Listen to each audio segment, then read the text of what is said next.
Servir n'est pas un accessoire de la vie chrétienne. Servir en est la raison d'être. Jésus a dit qu'il était venu non pour être servi, mais pour servir et donner sa vie. Matthieu 20, 28. Il résuma sa vie en 2 mots. Servir et donner. Apprendre davantage sur la personnalité de Jésus n'est pas suffisant. Nous devons mettre en pratique ce en quoi nous affirmons croire. Jouer les apparences d'une vie chrétienne ne débouche que sur un désert stérile et déprimant. Étudier sans jamais mettre en pratique n'aboutit qu'à l'enlisement spirituel. La comparaison bien connue entre la mer de Galilée et la mer Morte est toujours significative. La mer de Galilée est riche en poissons car de l'eau courante y entre, mais aussi en sort.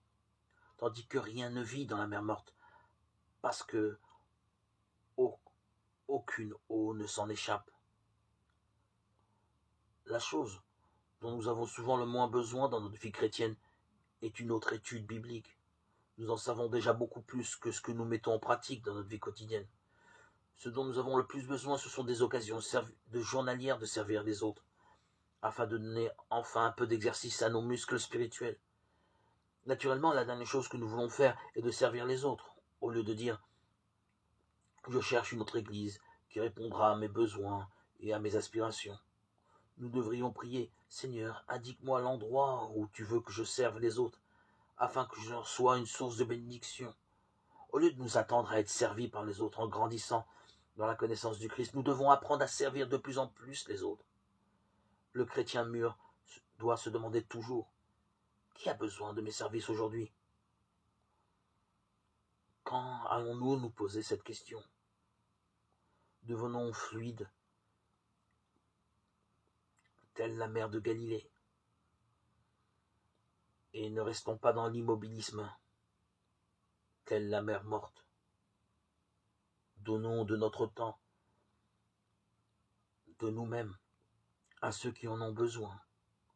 Ainsi, nous accomplirons et nous mettrons en acte tout ce que nous lisons.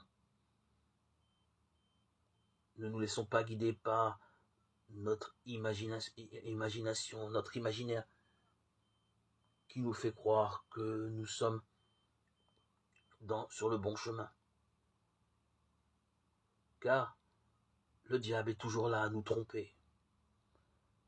Une des preuves fondamentales sur lesquelles nous devons nous reposer et qui nous dévoile que nous sommes sur la bonne route sont les œuvres.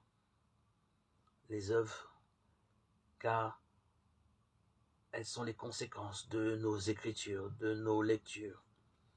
Ces écritures, une fois intégrées dans nos esprits, font de nous de véritables disciples du Christ.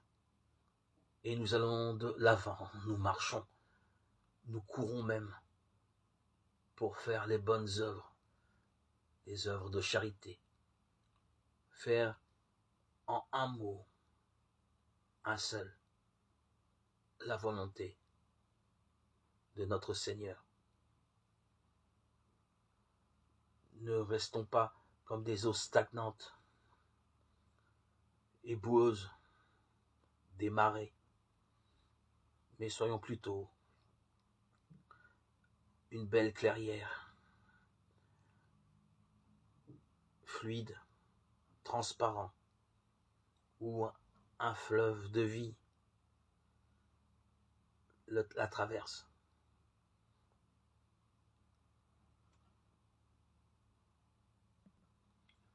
Soyons ce fleuve de vie.